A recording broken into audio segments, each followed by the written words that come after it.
Welcome back to Universe. I'm Andrew, and in this video, I'm continuing my playthrough of RoboMon. We are at Camp Cobalt, so I spent most of my adventure going east, but this time I'm going to be going west.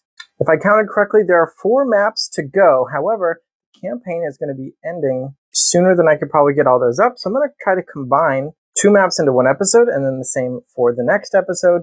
So I might not cover every single encounter, or I might skip a battle here and there. So just heads up on that, and of course that means this is a full spoiler, so if you're just joining me, feel free to watch along unless you feel like you don't know what's going on. You want to start from the beginning, or if you just want to get a sense of the game by watching this adventure through Camp Cobalt continue. But the first episode was the tutorial playthrough at Copper Ridge. Everything is a prototype work in progress, so anything and everything is subject to change. And as we saw in the last couple episodes, there are definitely some loose threads and incomplete entries in the book, which is to be expected. This is about 12%, I think, was the number thrown out for the total content in the final game. Because it is funding on GameFound right now, go check the link in the description if you want to jump in and order a copy for yourself. But otherwise, here we are. Let's take a look at Camp Cobalt. Every map has a QR code for music, so I'll just hit the play button on that. And check out the lore. It says the government repurposed a large tract of farmland to build Camp Cobalt, which sits just outside of the Cobalt Woods. It acts as both a recreation area and a research site, so you'll often find camping tents right next to mobile science labs. The rescue station was built after several hikers and researchers got lost in the woods, so be careful not to set up camp too close to the helicopter, as it might get blown away. The RoboMon in this area are active in helping with the fruit production at the nearby farms, with maintaining the forest to keep conditions healthy for the local wildlife. And we can see the search chart. Get to roll on that 5 times, as well as the treasure chest chart. So there's one of these. And we've been spending so much time in Port Platinum that I forgot what RoboMon finding search charts look like. I'll probably skip that for time purposes. So no wild RoboMon battles this time. And finally, we can just take a little panoramic view. This 2-dimensional map. So let's get right into it. So I'll go ahead and roll on those search charts. There are 5 of those. We'll get them out of the way. So each one is going to be rolling a D4 and checking that table we just looked at. So we got 4 is a small repair kit, a battery, a wire, another small repair kit, and another wire. 1 battery, 2 more small repair kits make 7, and 2 more wires puts me up to 13. Then I'll also roll on this treasure chest here. Also D4. 4 means we get a medium reprogrammer, so that's 5 of those. The whole map is available to us mechanically, but for thematic purposes, we're coming from this direction, so I think I'll interact with the scientist first. It says 34 on page 6, so I'm going to look up 3406. In this book here. So she's basically thanking me and my fellow RoboMon Rangers, although I am seeking my registration for that. I'm not an official Ranger yet, but she's thanking me and for the Ranger work and giving RoboMon a purpose. And as a reward, she wants to help out with 2 more small reprogrammers. So I've got 6 of those. Continuing on my way, we can interact with this guy up here at 4006. And that is a battle. I think we will probably skip it. Let's see what RoboMon he wanted to fight with. Definitely worked some battles into this episode, but I just have to be judicious which ones. Ooh, we got the Pyrog again, and a Nassau, which I haven't seen before. So you know what, let's get this video off to an exciting start with some battling, and I'll just be more judicious later. I think I'm going to use Regenair and Tertellian. Tertellian, just because I reprogrammed it last episode. It is my first shiny RoboMon, which is a completely unofficial variant that I made up. If you want to see how I got a shiny using my unofficial variant, check out my previous episode. Hopefully you can see some of the foiling there. And one thing I did not show off in the previous episode was how to make its battle token shiny. So, in fact, it is not shiny, but if you use a coin capsule like this, you can cut out portions of the card sleeve that I'm using for this shiny version and cut a little circle to put it into the coin capsule. So I have 1-inch coin capsules. I do not have coin capsules that fit this size of token, which is 1 1/4 inch, but definitely don't go out buying coin capsules until you see what the final version of the game has. Make sure to measure the tokens before you buy any capsules. This here is a 1-inch token for a game called Hour of Need. As you can see, I did cut out a circle from a sleeve and put it into this capsule to make a foil sparkly token. So just imagine that shiny RoboMon on battling for you. So Tertellian might not actually be the strongest RoboMon. Let's see how well this goes. Just wanted to try them out. Ranger Lucas says, when they posted me here at the entrance to the woods, I thought they were barking mad. All I want to do is leave. Definitely think it is part of the culture of the Alloy region to speak in puns. So Nausea and Pyrog have 1 armor each. Tertullian's the slowest at 5. Nausea 40, Pyrog is 64, and Regener will go first at 66. I'll roll up my 7 action dice to see what we're working with.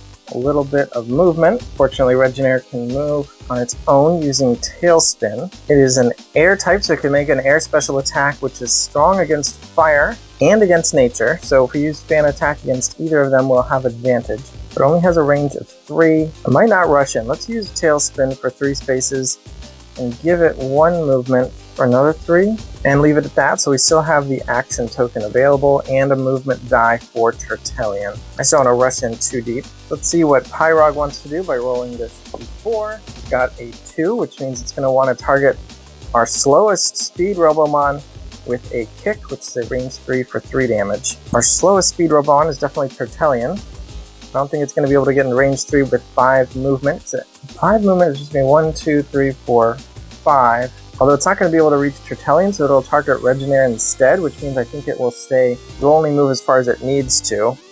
Not 100% sure on that, whether the targeting is done first or the movement. I think that makes sense. It's going to attack for 3 with an untyped attack, which means the normal black modifier die. 3 damage against Regener, plus 1 is 4. And we'll block that. Good thing we saved the action token to block 2 damage, plus this armor die to block another 2. Pyrog will go next. So that was Pyrog. Nausea will go next, and it's going to use 4, which means it wants to target a water, earth, or electric type. We don't have, so it'll just target whoever it can get to with a Buzzsaw, which is a nature type attack. And fortunately for us, nature does have disadvantage against air, so it's going to be using Buzzsaw against Regener. Range 2 because of the 2 dots next to the range symbol, and it just needs to be here. We'll use 5 movement. I'll just use 3 of its 5 movement to get to there, and then it's 2 away to use Buzzsaw, because if it's adjacent to a tree, it does plus 3 damage. Oh, I didn't even notice this water here. I should have had Tertullian start here, because it could swim through the water easily. It's easier than having to go around this tree. It said Regener had to go around the tree. Definitely something to keep in mind. But anyway, so it's not next to a tree, but Nausea isn't, so 3 damage with disadvantage means the red die. 3 minus 2 is 1. Are we taking that 1 damage? Or are we going to spend an energy to change a wild into another shield? Regener only has 6 energy. You know what, I'm going to let it take the damage. Even though damage is permanent, it's a little scary. Not scary, but I'm going to have to heal that at some point, which costs money. Now it is Tertullian's turn, and unfortunately they are not in a line for us to be able to use Water Blast. So if we can hit one of them, that's probably worth it. Give it the movement die. 1, 2, 3. It has to be in a straight line. We can use its action token to move again. So we'll move 1, 2, 3. RoboMon can move through each other. And that puts it in line with Pyrog. It's a 3-space line, so it is in range to hit Pyrog with advantage. But we don't have any special attack icons. And Tertullian also only has 6 energy. But what the heck, so we're going to spend 3 energy, 2 of it to Water Blast. We're spending 4 energy, 2 of it to Water Blast, and 2 of it to convert the wilds into special attacks. Because we're using 2 symbols, we use the second damage value, which is 4. Because the water type is hitting a fire type, we will roll with advantage, which is the green die. That is 4, plus 2 is 6. Minus 2 from the armor is 4. Pyrog has 3 health left, and we move on to round 2. Roll up our dice for round 2, and now we got a ton of movement. Probably not ideal. Regener gets to go first. See if we can finish off the Pyrog using a fan attack. I'm going to use up all my special symbols. We're going to use the action token. We're going to use change a wild into a special to get 2 specials. We have to spend an energy to convert it. We have to spend 2 more to use fan attack. Means we use 2 symbols, means the second number, which is 3. Range 3, 1, 2, 3. And 3 damage with advantage, air against fire. Green die, 3 plus 2 is 5. We really just needed 3, so Pyrog is defeated before it gets to take its turn. Nausea is next, and it's got a 2. Means it wants to target our highest health RoboMon. And that is actually Regener with 9 health remaining. Tertullian only has 7, and a 2 is just a simple bite. which is piercing, which means we can't block it, but it does want to be in melee, so it's going to move up to 5, get into range of Tertullian, and attack diagonally, so 2 damage with the black die, -2, so 0 damage. So the piercing would mean that we can't block it with armor, so that damage would have gone through. Glad we didn't get the +2. And now the Water Blast is not going to be as effective against a nature type, so we'll go ahead and use this basic attack symbol to use Bite. We'll use the action token as a second basic attack symbol, so we get to use the second number, which is 3. 3 modified by the black die, +1 is 4. 2 will break the armor, and the other 2 will go through. And I think I'll also move, the Nassau can just come after us, but I'm going to move it back a bit, maybe even just into the water. We have tons of movement this round. I don't know, we'll just move back to here. Pretty sure Nassau can still get to Tertullian if it wants to. Rolling up for round 3. This time we got some armor. That won't block the bite damage if Nassau decides to go that route. Air is strong against nature as well, so we want to do another special attack with Regenair. It only has 3 energy left, and we didn't roll any special again. We're going to use the action token and this wild as a special, which means it's paying energy down to 2, and then we're going to fan attack, which costs 2, which means Regenair has no more energy after this, and it will be out of the fight. So this is its last hit. We can't even get a third symbol out of it, so it's just going to be an attack for 3. With the green die makes it 5. Which is enough to take out Nassau's 6 hit points. It already had 2 damage. Oh, and for winning I should have gotten 4 silver and 2 batteries. Refilling my stores a bit. Continue this path and talk to 2906, which is another battle. He has a fruit flyer, so this is one we've seen before. In fact, we have one on our team. So we'll skip this one. He's Gardener Ralph, who says, my whole family are rooting for me. That doesn't mean I ain't got any seeds of doubt buried deep. Seems like he needs some emotional support. Let's go ahead and check out the campfire with 3405. Looks like she's been living in the woods ever since the government forced her to sell her house for a public work project. And she got so much money from it apparently that she's giving me 3 silver, but she's not really actually supposed to talk about it. So let's talk to this lady, 2605. And there's another battle. Ooh, that's some interesting terrain. She has RoboMon. Bo Bison, so you've seen this guy before. Almost caught one for certain definitions of almost. Mountaineer Shauna says, my RoboMon and I are in peak condition. Training regimen has been intense. They've been training intense. Perhaps this one. I almost missed this lady on the helicopter, but let's go ahead and explore this at 1405. The exploration symbol. Just outside of the camp near Cobalt Woods, you see a bit of fence crushed into the dirt. Just beyond, the forest is damaged, with trees broken and scattered along a fresh path. You approach the destruction and peer into the darkness ahead and shrug. What is the worst that can happen? Stepping over branches and logs, you smell thick smoke and hear the further cracking and breaking of branches. Just past a fallen log, you find a large combo vine spinning about in the middle of a clearing of its own making. Its head bucks about, smashing trees, while its grinding wheels consume and crush the landscape. You can see the control panel near its head has been broken open. Combo Vine is moving too erratically to predict easily. So that is going to be an agility check, which means I need to roll 2 6-sided dice. I need to check my character sheet on the other side. So I got my inventory and my stats here. My agility is a +1, and on top of that, I'm getting a +1 from Fruit Flyer. From Fruit Flyer, so the agility symbol there means I've got a +1, and Regenair also has one. That's a total of +3. On my roll of 2 6-sided dice gives me a 12 total. So on a 10+, you take a moment to study the movements of the combo vine and spot a pattern. As it shifts, you charge and deftly scale its back, far from the spinning blades of the front. You reach the panel and hold on tightly, poking through buttons and wiring as you carefully deactivate and reset the whole system. The combo vine slows, stops, and returns to life calm and quiet. With a gentle request, it takes you back out of the woods to the farm, where you suspect the owner will be very thankful. You get 3 silver and a mechanic certification point. So back on our character sheet, we have our certifications, and it's our first mechanic point. So we have 1 mechanic, 1 investigation, and 1 research. We need about 20 more in each of those categories to get certified. That's definitely for the full game. And finally, we can talk to this woman with the helicopter, 2006. You see a helicopter pilot thumbing through a beat-up old journal. This was found this morning and apparently belongs to a lost hiker. If I can figure out where she's been, I might be able to figure out where she is. and spot her in the chopper. Here, see if this makes any sense to you. Pilot hands you a map of the area and the journal, and you start reading the different entries. So here is the map, and as you can see, this is a 2-star puzzle. Every puzzle in RoboMon yields a 4-digit answer so that you can look up that entry in the book. Get a good look at that map, come back to it if you need to. Let's look at the journal entries. Journal entry number 1. I started by morning at the waterfall and took a leisurely walk until I came across a cave hidden in the side of the mountain. The cave was dark and deep, and I could hear a low growling coming from inside. Terrified that some large creature was preparing to come after me, I ran all the way to the lake before feeling safe. Journal entry number 2. I crossed the bridge and wandered over to the lookout tower, but then changed my mind and headed back to the campground. After cooking up a quick meal over the fire pit, I walked back to the lake in the afternoon and followed the river to return to the waterfall. Journal entry number 3. After hearing so many animal noises after my night at the campground, I decided to check out the cave again to see if the animals were there. Journal entry number 4. Today I wandered all through the forest, first traveling from the lake to the campground, where I took a moment to cook breakfast.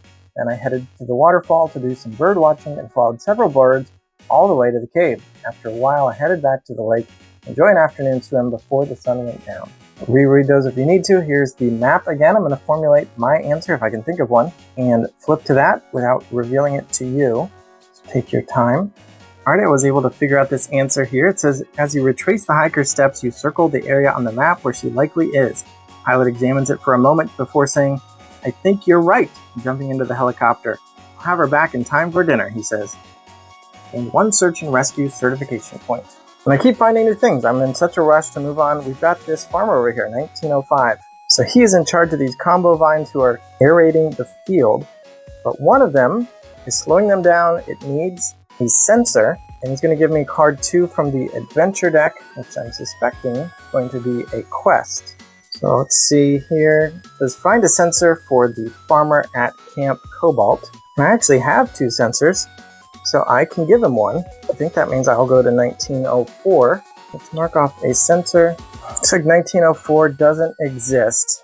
So I'm not sure if I'm misunderstanding this card or that part might just not be done yet. So at least we're able to help. We'll just assume that we got that combo vine up and running with our contribution. And now we're done with this page. Camp Cobalt, we can go ahead north to page 7, where we'll find the Cobalt Woods, which has some forest music. The Cobalt Woods are a collection of mysterious forests that have slowly become interconnected as the trees and undergrowth has come back. During the Great Collapse, all digital data was lost, so efforts are underway to remap the area and create new records. Many people claim that machines don't belong in the woods at all, and that technology becomes more unreliable as you get deeper into the forest. Some speculate that the area has a strong magnetic field, which leads to the issues, while others believe it's something more supernatural. That would certainly be interesting. I mean, it definitely seems like a technology, real-ish future type of setting. But I'd personally be a fan of seeing some supernatural elements mixed in. And we've got our search tables here with the D4 for these icons, and a treasure chest. Some more wild RoboMon that we won't be searching for. And then we can take a look at this spooky map. Walking across that rickety old bridge, log cabin, and some stairs up.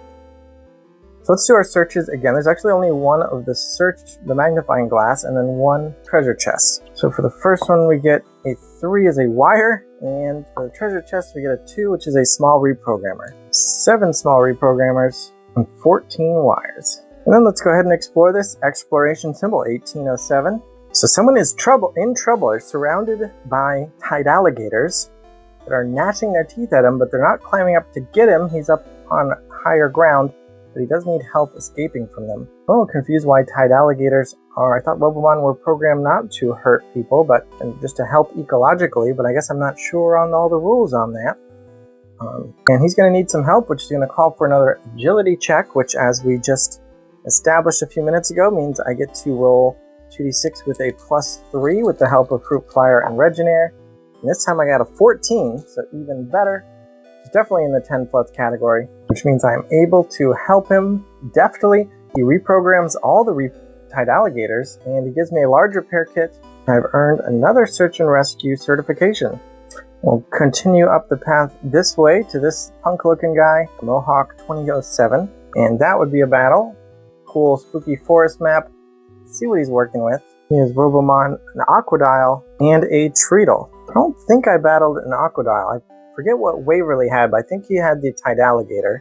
It'd probably be the upgraded form of this one. So this technically would be a new RoboMon to battle, I believe. Let's go ahead and explore the rest of the map. We'll probably end with a battle. This may or may not be him. Looks like there's something going on in these weeds here, 3607. So there's a nice big paragraph. I think I'm going to skip it. This is another puzzle. I think the text flow here might be a bit off, but I think this is meant to be a 4-star puzzle. Which means if I attempt to solve it, it might take me a while. I'll probably do so for fun, but I'm not even going to bother trying to solve it now and flipping to the answer. But I will show you the puzzle in case you just want to take some time with it. Hopefully the text entry didn't contain any hints, but that really hasn't been the case so far. But basically you've got this, a set of fuses for a RoboMon you've never seen before. You only get one try, and here's a little bit of documentation, perhaps some clues, something to work with. Again, assuming these two parts go together to the same puzzle, because again, the word flow does seem to be off in the document. And there you can hopefully see all that at the same time. If you want to go ahead and pause it, take your time. Again, I will not be flipping to my answer. I'll probably save this for off camera. Future Andrew here. I do not end up solving this puzzle during this recording, but I do solve it afterward. And if you want to hear me talk about this puzzle more, stay tuned to the end of the episode. So let's just go ahead and explore this cabin at 3208. So I've been greeted by a very creepy and malfunctioning automated home system. Actual robot arms keep stoking the fire and offering me dinner in a very creepy way that doesn't seem to want to let me leave. And I need to make a charisma check. I have a charisma bonus from Propulfin as well as Armadillux. Otherwise my charisma is 0, so I'll be rolling with +2, which is 11. A lot of good rolls today. And with that I find out that the previous occupants were removed to maintain household harmony, implying that the automated home system may have killed them. I'm able to convince it to shut itself down for maintenance, and then I can search the house and relax before moving on. Get to heal one of my RoboMon to full health, so that 1 damage can come off of Regeneer, and I also get a medium reprogrammer. There's just 2 more people to talk to. Let's talk to this woman sitting on the bridge at 2908. She says she needs help getting her cat. I guess I can see, is that her cat there? Maybe her cat is on this little island in the middle of the lake, which means I'm going to have to walk across a series of lily pads, which is a 2-star puzzle. Maybe I will be able to solve that one on camera, but not all the lily pads can be trusted. So hopefully you can see that or get a closer look. Again, all puzzles will yield a 4-digit number. I think I will try to solve this one, and then I'll turn to my answer, obscuring it. I'll admit this was not my first guess. I'm probably all wet from some missed failed attempts, but it didn't say this was a 1-attempt puzzle. So I carefully jump from lily pad to lily pad and make it across to the island without any issue. Retrieving the cat out of the tree, however, proved to be a bit more difficult. 1 hour and 14 scratches later, you hand the cat back to the woman, and she gives you and the feline an overjoyed hug. "Thank you, thank you, thank you," she says, "and here, please take this," and so on. Some of these puzzles certainly seem more generous than others. Finally, we can talk to this scientist-looking woman at 2608, and that is a battle. Let's see how that compares to this guy. So here's RoboMon 4 and 7, a Reladybug and a Pyrog. You know what? We already encountered both of those, including a Pyrog in this very video. So let's go back and fight Hunk Axel. So I'm going to use my shiny Turtellian again, just because it is what it is. It's not super strong, but at least we can swim through this water and maybe avoid some attacks, although Aquadile can do that too. Pandal, we just haven't seen her in a while, and he'll have advantage against Treadle, although he might have a rough time against Aquadile, and our Turtellian will have a rough time against the Treadle. So he did not choose the most optimal team, but let's just have fun with it. Maybe this will be a little bit challenging of a fight.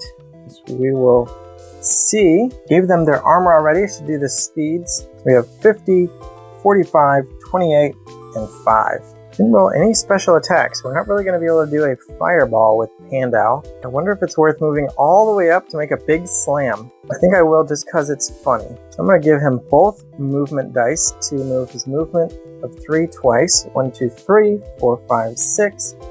Need to move again, so I'm going to use his action token to move. Just get right up there. I'm going to actually move here. And then I'm going to slam. I want 3 dice, which means I'll need 3 basic attack symbols. We got 2 that we rolled. We'll use this wild as a 3rd one, which means you have to spend 1 energy, and then we have to spend 1 energy to slam. Now we're slamming for 5 damage with the black modifier die. 5 minus 2, come on. Put all this work into that. So that's 3, but the push is going to push Treatle 1 space, and we're going to push it up against the edge of the map. Which means it turns into damage, which means we're actually doing 4 damage, which is enough to break both of these shields at least. Aquadial is up next, so Pandal could be in some trouble here. A 4 means Aquadial wants to target a fire type or earth type. We do have a fire type right there for it. And a 4 wants to use water cannon. Range 3 means that Aquadial doesn't need to move. It's a water type attack, which has advantage against fire, and it's going to do 3 damage. With advantage, 3 plus 3 is 6. We can block 4 of that with these 2 armor. It's where we get to use all of our dice, but Pandal is still taking 2. Fortunately, it has 7 more hit points. Treatle is up next with a 2. So, wants to target our slowest RoboMon, which is definitely the Tertullian, and it wants to use Clamp, which is a range 2. I don't think Treatle's going to be able to get all the way down there with its 4 movement, so it'll target who it can hit, which is just the Pandal in melee, so it doesn't even need to move. It has the trap symbol, so we'll roll a d4 along with it, and it's going to do 2 damage.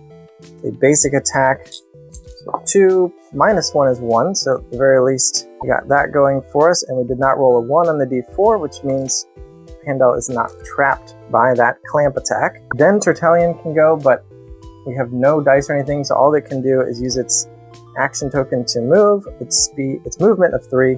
We'll go 1, 2, 3, and that's it for round 1.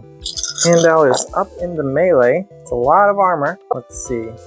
So if we fireball that Treatle, there is a 50-50 shot of finishing it off because, well, if we use the middle value of 3 damage using, let's say, these 2 symbols here, we would do 3 damage. There's a 50-50 shot of hitting a +2, which would turn that into 5, which is 1 less than Treatle's health. Again, we'll be rolling that green die because we have advantage, fire, burst, nature. So if I spend a 3rd symbol, we can do 6 damage, and then we're guaranteed to take out Treatle.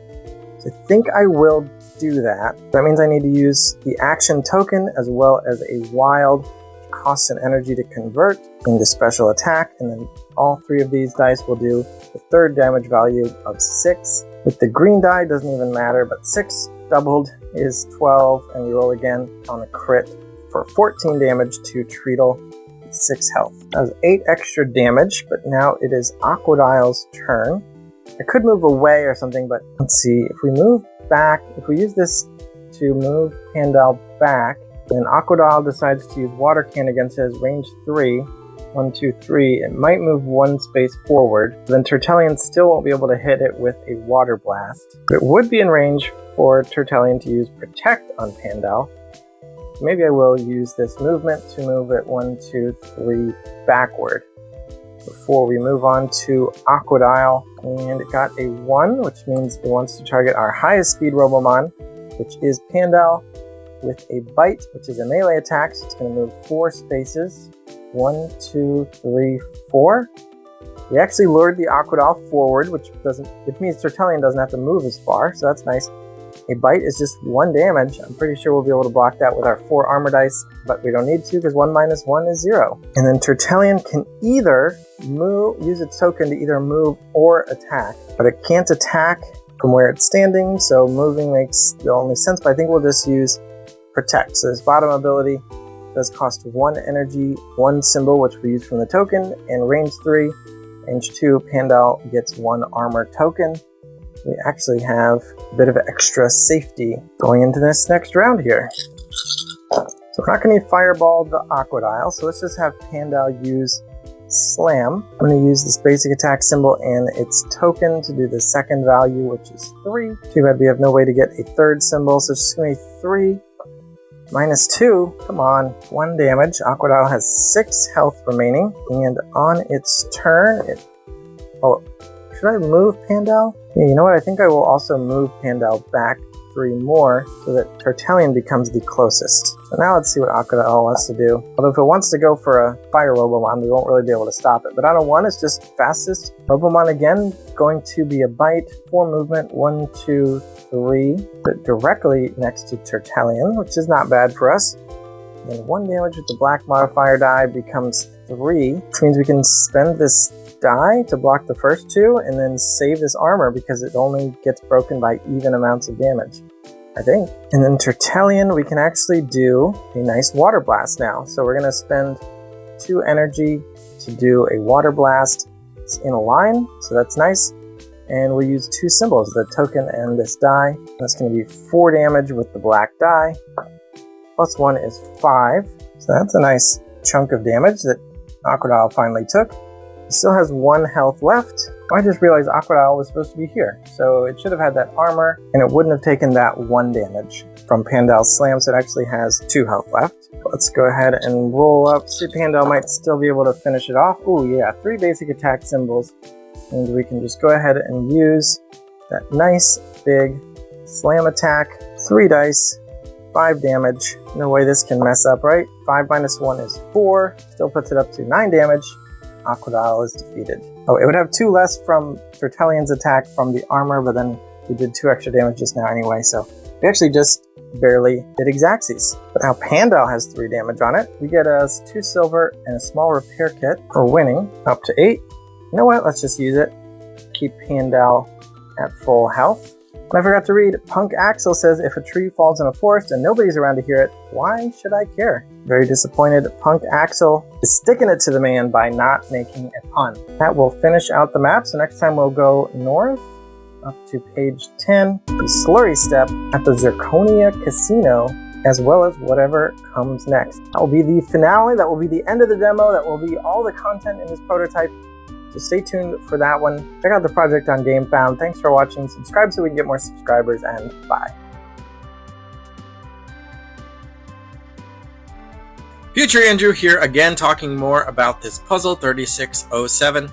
So it's been about a week since I recorded the video you just watched, and I spent that time, a lot of it actually, working on this puzzle. So my game/recording time was dedicated to that. Obviously, I didn't spend an entire week working on the puzzle, but a few hours here and there. I also shared it with my mom, my fiance, and 3 of my gamer friends. So all people, I would say, are pretty smart, and none of us could figure it out. So if you figured it out based on what is on screen now, that is awesome. Good for you. But I end up talking to Gabe Barrett behind the game, or the man behind the game, and he gave me a few hints, some of which I think should be included in the final version of the game. But I'm going to present them to you kind of in the order that, from what I think is kind of almost necessary changes, ranging up to a clue that he did give me, and it definitely helped, but I don't necessarily think is mandatory for the game to include. So first of all, the puzzle describes 3 colors and 3 shapes. The colors I see are green, yellow, blue, and purple. However, the symbols that appear as purple, Gabe said, are actually meant to be gray. And the puzzle doesn't indicate this, but the gray shapes are meant to be wild, meaning basically you know what shape that square should be, but you do not know what color it is. And as you can see, there are several yellow squares plus the green and the blue square where you know what color they are, but not what shape they might be. But it's very important because for a while I was operating under the impression that there was a typo when it said 3 colors because I could clearly see 4 colors. So clue number 1, the purple shapes are actually gray. If you'd like to go ahead and try to solve it with just that information, in fact, just the way I talked about it might have given you some clues in addition to the fact that purple should be gray. But if you want to move on to clue number 2, that would be that the shapes themselves are a bit misleading, a bit of a red herring, because they're all mathematical shapes. The X is often used to represent multiplication. It's also the plus sign and the equal sign. So a change that I would make in the final game is to change them to just some other shape, maybe circle, triangle, square, or circle, triangle, diamond, or something. It doesn't actually matter what shape is what, just that they're distinct from each other. But the fact that they're mathematical is a red herring. And then moving on to clue number 3, I would reword the entry. So the entry talks a lot about orientation and things being askew, and that there, a quote here, the inside panel area are a series of abstract relationships between the 9 fuses, and you need to figure out the correct alignment. I might put somewhere into that text that these modules need to overlay the 3x3 grid of fuses. So that's all I'll say for that. But I tried a lot of attempts that really didn't even come close to correct. They're just super far off from even what the correct approach would be. And I think if a reworded entry would fix some of that. For example, one thing that I tried was building all of these shapes out of blocks and trying to build them into a 3D structure. But this is a 2-dimensional puzzle, so you don't really need to be messing in 3D for this.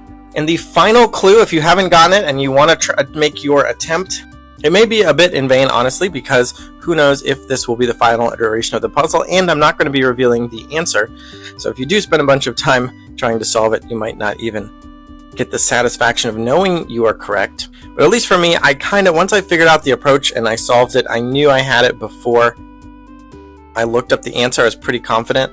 So it does have that satisfying puzzle feel of knowing you got it right just because of the way the things fit together before you even find out the answer for sure. But nonetheless, I won't be revealing it, so you'll have to wait to find out if you got it right. The final clue Gabe gave me, I'm actually not going to give you the full clue that he gave me. I'm just going to say that he told me a shape and a color to place into the top of the L-shaped piece.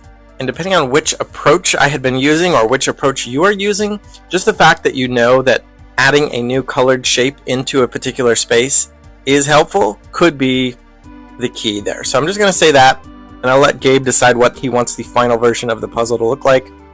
But if you're able to solve it, let me know in the comments along with how many of these clues you listened to. Although I guess if you stopped before now, you wouldn't know that I'm asking you to do that. But if you want to see the result of getting the correct answer, go ahead and tune into the next episode where I will start out the video by claiming the reward for this puzzle. But anyway, thanks for hanging around to the end here. I already did my sign off, so I won't do it again, but bye.